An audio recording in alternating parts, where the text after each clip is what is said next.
Welcome to Live Your Passion. I'm your host, Alex Stephen from Life Transforming Treasures. On Live Your Passion, our guests share their stories and share with you how they overcame them. Hopefully, you could learn from their challenges and it can help you on your journey. You can go to my website, alexstephen.com, and you can download a free PDF of 7 keys to living your dream lifestyle. alexstephen.com.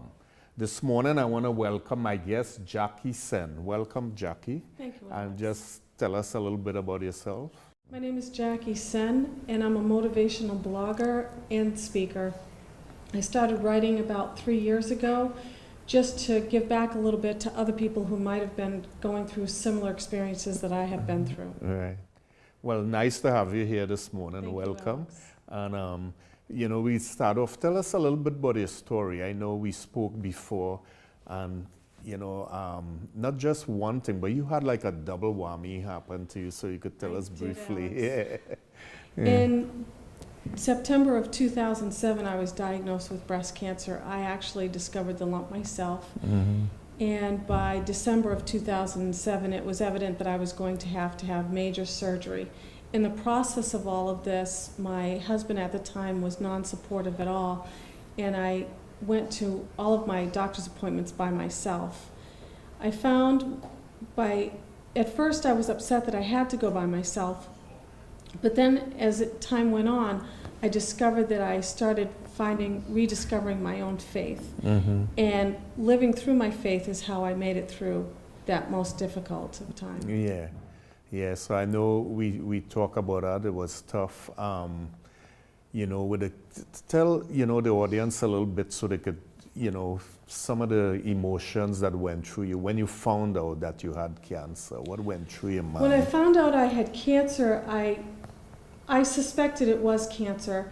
But when the diagnosis came through that it definitely was, I really didn't know what to think. But Yeah. it put me in a place where I had to think on my feet and say to myself, if it came down to it, what would I choose? What would be my choice? Yeah. And when I was offered the choice, I had radical surgery, radical reconstruction done, Mm-hmm. all at the same time.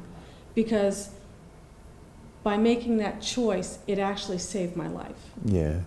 It prevented me from having to go through chemotherapy and some of the other drugs that a lot of people have to take after they have the surgery done. Right. And I didn't need radiation or anything else. Oh, yeah. Yeah, which is, tough. I know people who've been through it.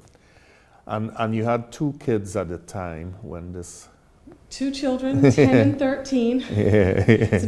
It's a very difficult age. Any age is difficult when you're facing cancer as well as a divorce, an impending divorce at the same time. At the same time. I was out of work for a month following the surgery, and the children did not know that I had cancer until I was at home recovering from it. Oh, okay. I didn't want them to be that worried over what was happening to me without seeing that I was actually okay. Yeah, okay. And once they saw that I was back from the hospital and that I was okay, then I sat down with them and explained to them what had happened. And they were upset, but at that point they still had me to hold on to, and they realized that everything was going to be all right. Yeah, and the cancer is one thing, but the lack of support from your, now ex-husband, that had to be devastating at the time, because when you're sick, that's when you want the support. Right. So tell our listeners a little bit about, that experience. Well, when I realized that I was not going to get any support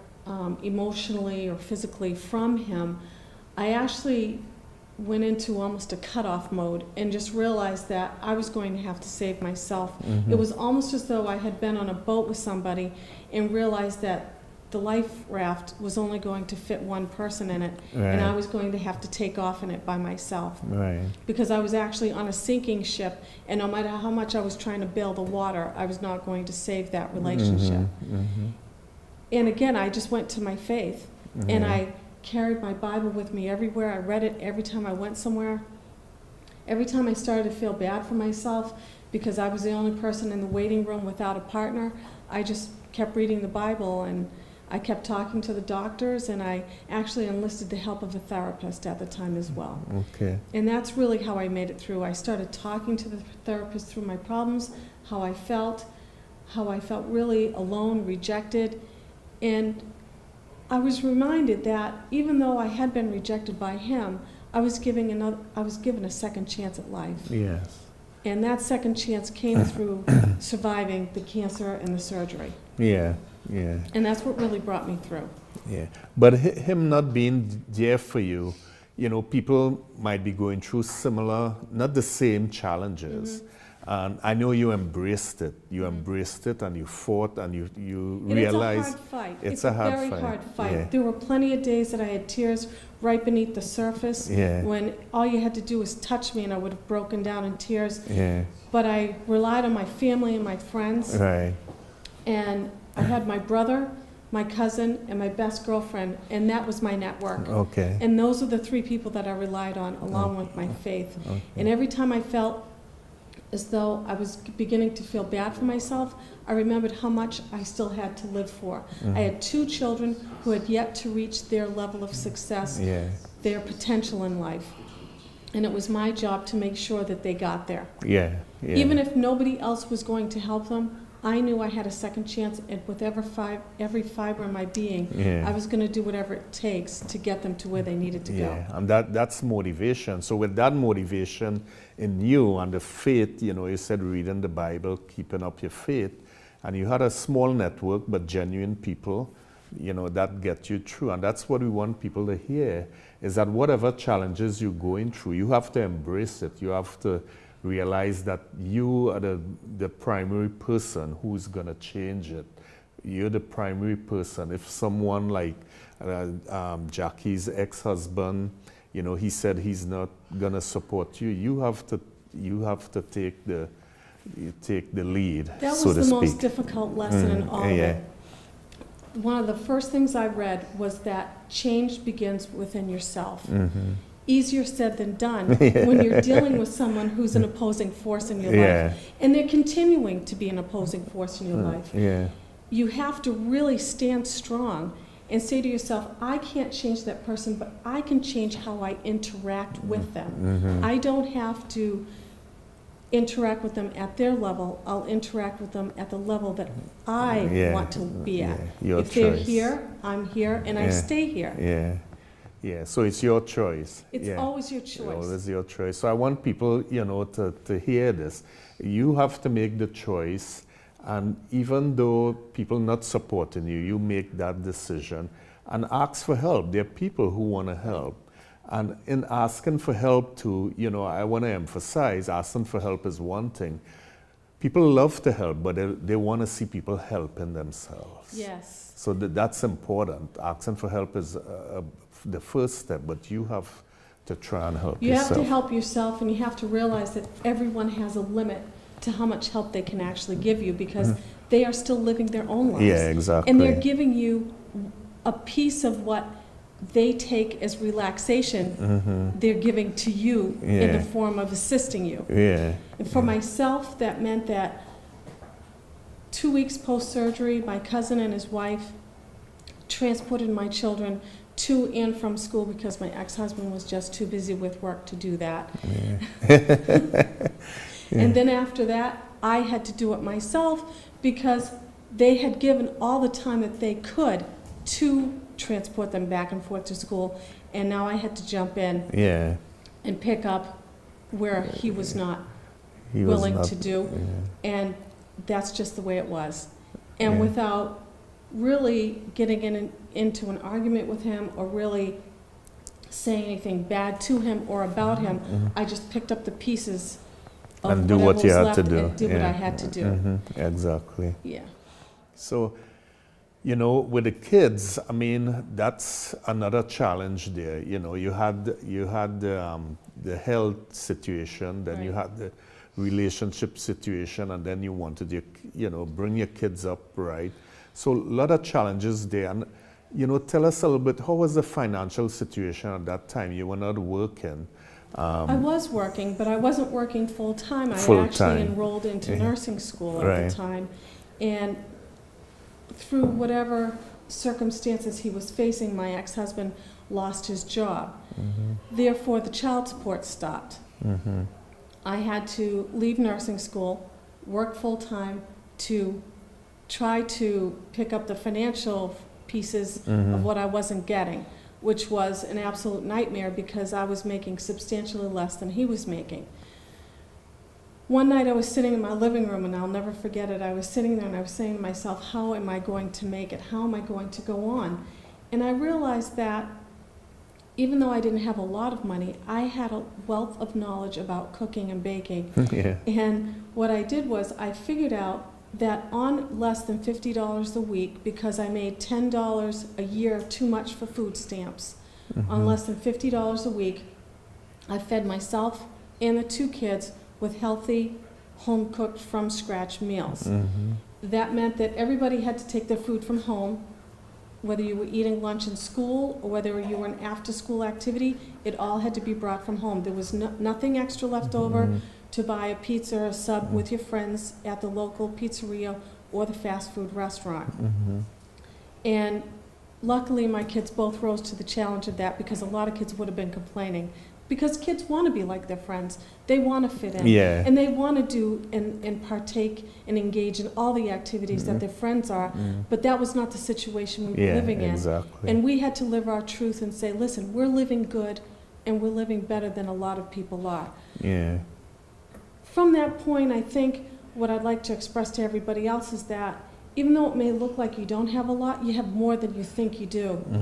And when you look into yourself and you start thinking about your wealth is not always in your finances, it may be in your knowledge, in your relationships, and the people that you associate with. Yeah, you had to look for your strengths and your Absolutely. assets. Yes. Yeah. And you know, you talk about the $50, and I have a similar story. When my wife and I were in school full-time with 2 kids, our son being deaf, I remember I used to wash cars part-time. I had a lot of part-time jobs, but I used to get $50 for the week, and that was our grocery bill.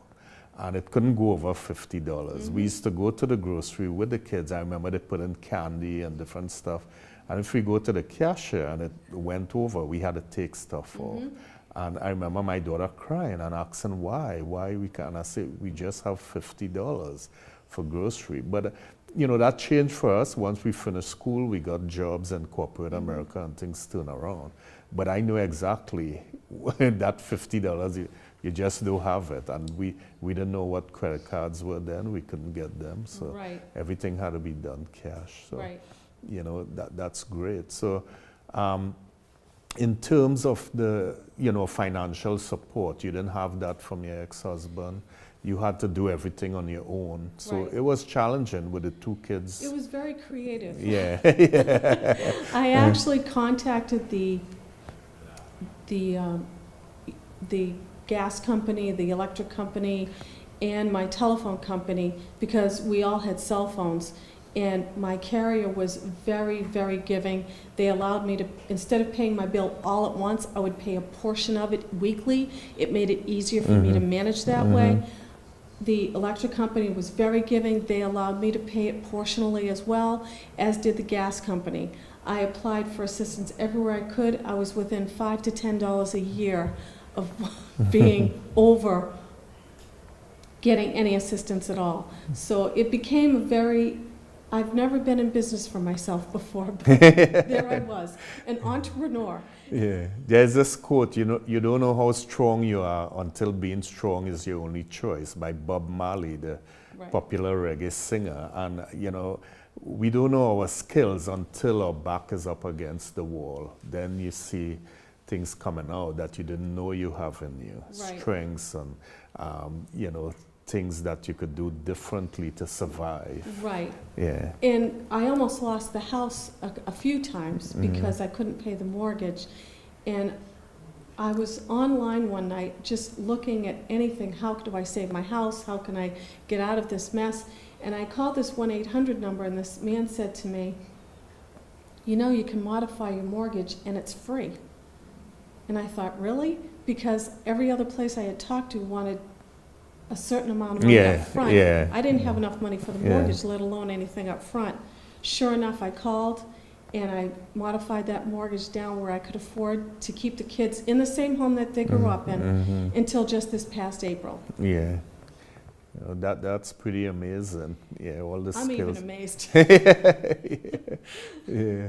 So tell us a little bit, you know, we heard your story about, you know, the things you came through and the challenges you had, how you embraced them, and, you know, being creative financially and cooking and staying within your budget.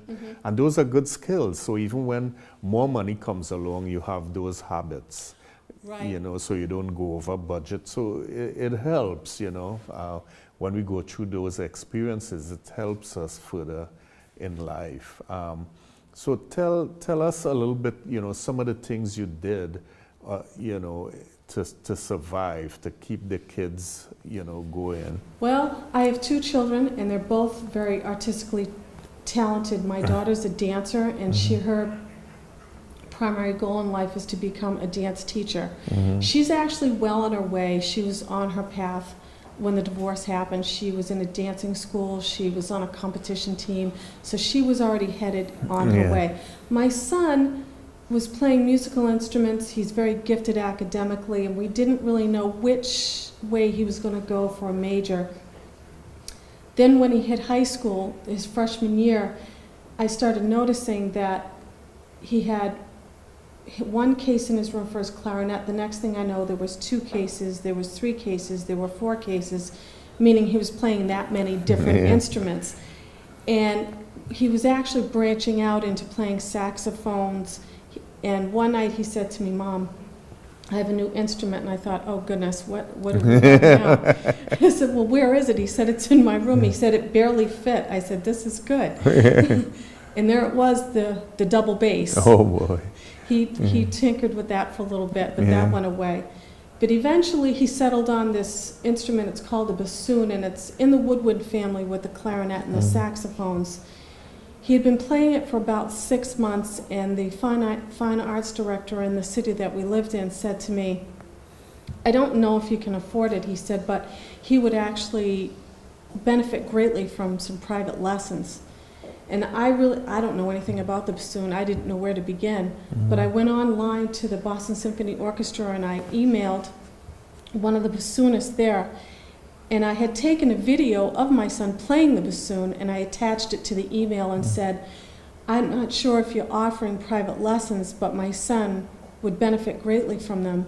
If you're not, could you refer me to some other people?" Yeah. 2 weeks later, I got an email, and he said, I'm not offering lessons at this time, but here's 3 people who are. And I ended up with a gentleman in Arlington who also plays for the Boston Pops and the Boston Ballet. Wow. When I took my son there the following March, he had 2 lessons, and I asked him, I said, how do you think he's doing? And he said to me, "Well, quite frankly, your son self-taught is 2 years ahead of my best student." Wow. And then 6 months after that of private instruction, he auditioned for district orchestra and made it and sat first chair bassoon. Wow. So he had the talent. All he needed was his confidence built up. That's really where he was lacking at the audition level. He would come home and say to me, "Well, they wanted me to do this, but I was planning on doing that." So once we built up his confidence, he was okay. And managing the extra for those lessons was tight, but sometimes when you see somebody who has potential, you just do it. It just comes. So you had to get another job, a night job? Or I did. I actually just worked extra shifts. Extra shifts to get the money. So I would go in at 3 in the afternoon and come home at 7 in the morning. Wow. A few days a week. Yeah. But we managed it. Yeah, he managed it. So you did it for him. And I said to him at the time, I said, "You know, I'm not going to be very pleasant after getting 5 hours worth of sleep. So I don't want you to think that I don't want to do it for you. But when I get up, just be ready and get in the car." Yeah. Do your part. Do your part. He was always ready. Oh, okay. Every Saturday morning at 8 o'clock, he was ready. downstairs fully dressed with the bassoon in his hand, ready to go. So he's motivated and you're supportive. That's right. That's right. And that's what we had to do for our kids, despite the situations. You know, we made a life-altering decision to leave everyone behind in Trinidad to come to the States for our son's education. And now it's paid off. Where, you know, we couldn't even envision it. He's a college professor now, just became chair of the department at his college, and you know, he played soccer for the U.S. Deaf Olympic, all hearing teams, varsity, Division I club. And at the time when we made the decision, there were people, and I think it's out of caring and love for us, who told us we were making the wrong decision because they couldn't see beyond, you know, Trinidad, where you guys go in. And but when you love your kids that much, and one of the things we had, my wife and I were young at the time, younger, so early 20s, so you could take that risk, you could take that chance. But there's nothing like, you know, being motivated to help your kids. And we tell our kids that all the time. Whatever you all want to do, it's your decision, but we'll support you and give you, you know, information, but you make the decision and we'll be there for you. But that's a great thing. Right. You know, as a parent, to be there for your child. That's really, really great. Without opportunity, he might not have ever evolved. Yeah. I had to give him that opportunity. I said, let's just see how far you can go. Yeah. And he's playing 7 instruments now. He plays and he sings too, right? He sings too. He's part of a choral group. He could have his own band. Yep. He's at UMass Amherst. He's in a choral group, and he plays, he's marching the tuba in the UMass band, but his major is bassoon. Yeah, my daughter has a degree in music from Northeastern University, and our granddaughter, who just turned 8 last week, she plays the violin. Excellent. Yeah. That's a difficult instrument. Yeah, that's why my wife goes with her every Saturday, and she said, you know, but it's helping her thinking, you could see, and she goes in Western to Rivers Conservatory. Excellent. So she's doing good. 3 years under her belt. So, and I love music, so it's all good. I played the violin when I was younger. I also sang in a choral group, and I played drums in a drum and bugle corps. Okay. And my brother plays trumpet and piano. Yeah. So you've been through, you know, what I'll say like a rough journey, but you learn a lot from it. You came up with a lot of skills you didn't know you had, being very creative. And your kids now, they're both in college. Right? They're both in college. My son is going into a sophomore year at UMass Amherst, and my daughter will be entering in as a junior at Salem State University in the fall as a dance major. So that's good. And just to emphasize to the audience, this was your husband, what he told you when, you know, you guys had this discussion about the kids going to school. We were talking about the kids going to college, and he said to me, if you want the kids to go to college, you have to do it all by yourself. And I thought to myself, that's fine. I've done everything else by myself. I'll do this too. Yeah, and that's good. And we did. I went online. I researched a lot of things. We came up with a lot of financial aid for both of them. My daughter's tuition is free, and I finagled more things than I ever thought I could, and that's okay. You didn't know how capable you was. And that's okay. Yeah, it's all good. You can't stop a motivated person. Yeah. When a determined mind, you cannot stop it. Yeah, and you know, when you make that decision and you have that determination and passion in you, the universe conspires to help you succeed. So, you know, you're going to win for sure. I've seen that. So tell us a little bit about where you are now. You told us about your experiences, how you came out of it, being creative, doing extra hours at work to support the kids, keeping the house, you know, refinance, modifying the mortgage, you know. Before that, you probably didn't know what a loan modification was. Idea. So all these things you learn along the journey. But tell the audience a little bit of where you are now. I know you're blogging and different things now. You're at a different space and you're giving back. I'm in a totally different space now because now I can actually talk about, in retrospect, what it was like and what I've learned from that. even though I started blogging while I was going through it, my blogs have changed significantly from this is what I'm going through, this is what happened to me yesterday. Now I'm saying, this is where I was, this is what I was thinking, and this is the decision that came out of it, and this is how everything turned out. So now I write from a different perspective, and people are writing into me now, becoming very interactive online, saying, wow, you know what, I've been there, thank you so much for writing that, because you really touched me. And other people write in and say, wow, I never thought of doing that, that's a great perspective. So now I write from a different perspective of someone who's been there, done that, and I want to give back and let other people know that no matter what situation you're in, you always have a choice. There's always a choice to make. People say, I said once to my cousin, wrongfully, because he's a guidance counselor, I said, you know, Joe, I had no choice. And he said to me, Jackie, you always have a choice. There's always a way to go. Some people make the right choices, some people make the wrong choices, but you always have a choice. So always remember that. You always have a choice, no matter what that is. You always have a choice, and, you know, look for support, ask people for help. You know, keep the faith. That's what kept us going too. You had to have faith. And never stop looking for resources. There's always something out there. Even when you think you've asked the last question, keep asking, keep questioning. Never stop. Never stop. Never stop, because that is what may just find you that pearl in the ocean.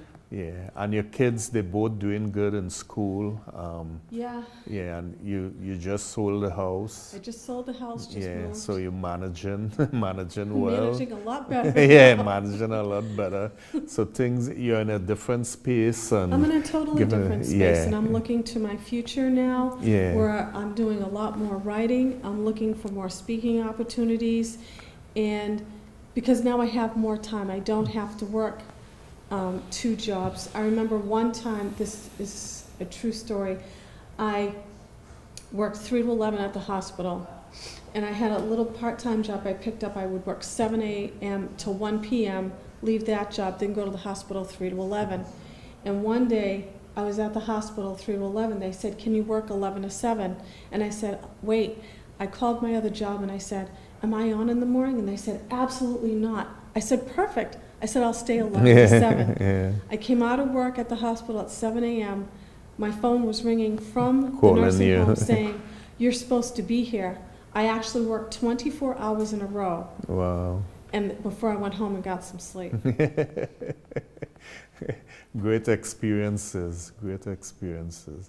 So now you're blogging, you're giving back. Tell us a little bit about your speaking, how you affecting people with the speaking.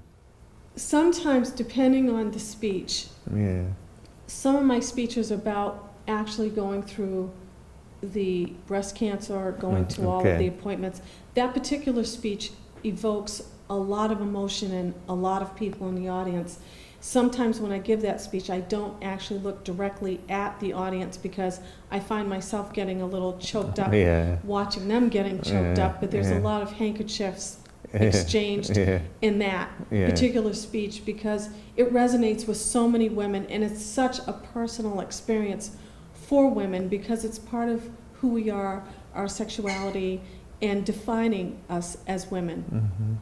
In some of my other speeches, when I talk about my children and getting them through to actually fulfill their purpose in life, it's more of a resounding speech where people get excited and they're hopeful because they realize what can be achieved when you give your child a chance and an opportunity, even though you might have to sacrifice something for yourself in the process. You know, without giving my son those extra lessons that I really couldn't afford, he may never have sat first chair bassoon. He may never have made it past the audition because it was just his nerves that were preventing him. So overcoming your fears at any age is there. And if you don't start them young and realizing that that's all it is their fears, their talent is there, they'll never realize their potential. They never will, So that's all great stuff, you know, great story. Like how you took us from, you know, the time that you found out you had cancer, how you went through the surgery, reconstruction, and then the double whammy, as I call it, your husband not supporting you, Right. and then leaving just after you had the surgery, Right. you know, and having two kids, you know, at that tender age. And you came through all of it. You found ways to survive, ways to maneuver through it. So, Right. you know, the audience, whatever you're going through, it may not be cancer, might be some other challenge, something going on in your life. And what we want you to get on Live Your Passion and stories like Jacqui's story is that you could find help. There's always resources. Talk to people and look for support, even though the immediate people who you thought was going to support you are not there. And the most important thing to me is to have faith in a higher power. Absolutely. Yeah, Absolutely. And one of the key things that I did for myself was I would start every morning in a few moments of prayer. Now, for people who are not into prayer, meditation is absolutely a great way to go. Yeah. A few moments of just silent meditation to start your day, to quiet your mind, to still yourself, to think about what it is that you want to achieve for your day is probably the best way to begin. Yeah. And just remember that every day is a new beginning. Yeah. Ground yourself. Right. Exactly. So it's key. You know, great story. Just want to ask if there's anything else you want to mention to the audience or any nuggets you want to leave with them. I would just say that you start with yourself, you begin with yourself, and you end with yourself. So every interaction that you have is based on where you want to be, not where you necessarily are at the moment. So if you see yourself going to a higher ground, move in that direction and take it in that direction. And don't worry about who gets left behind, because people who get left behind don't really get left behind. They decide they want to get left behind. Yeah, that's it. People who want to be with you will always be with you, no matter where you go, no matter where you are. They'll find a way to be in your life. And that's the best nugget I can give. That's the best nugget. Yeah, it's great. So if people want to get in contact with you, how could they reach you? They can reach me at my website, JacquiSenn.com. They can also interact with me on Facebook under Jacqui Senn. I write a blog there 2 times a week. I write on my other blog at least once a week. And that's JACQUI. SENN.com. SENN, Jacqui Senn. Right. Yeah, thanks very much. I really appreciate Thank you, Alex, for having me here today. Great story. And what I like to do on the show, from one of my books, my compilation, Inspirational Life Quotes, collection for your daily motivation, I like to read the quote of the day on the show. And today's quote is, unless commitment is made, there are only promises and hopes, but no plans. Peter Drucker. And I think that's so relevant to what you're talking about. Absolutely. Yeah, because you were totally committed, you know, more. Yeah, so that's pretty good. And what I like to do with my guests is also present you with an autographed copy of our book, Courage in Our Hearts, A Family's Love Story, written by my wife and 2 kids, Larry and Charisma. And I like to present this to you, your personal copy. And thank you for having me today. Yeah, appreciate it, you coming. And I just want to mention, we have 2 other books. They're all on Amazon, IP Goals Made Easy. And this is a accompaniment to Courage in Our Hearts, Discover Your Inner Treasure. And I just want to say thanks very much for looking on at Live Your Passion today. And again, my website, alexstephen.com, 7 Keys to Your Dream Lifestyle. Download it for free, and you can reach me at info@alexstephen.com. Thanks a lot, and see you next time.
preceding was a production of Medfield TV, Community Shows.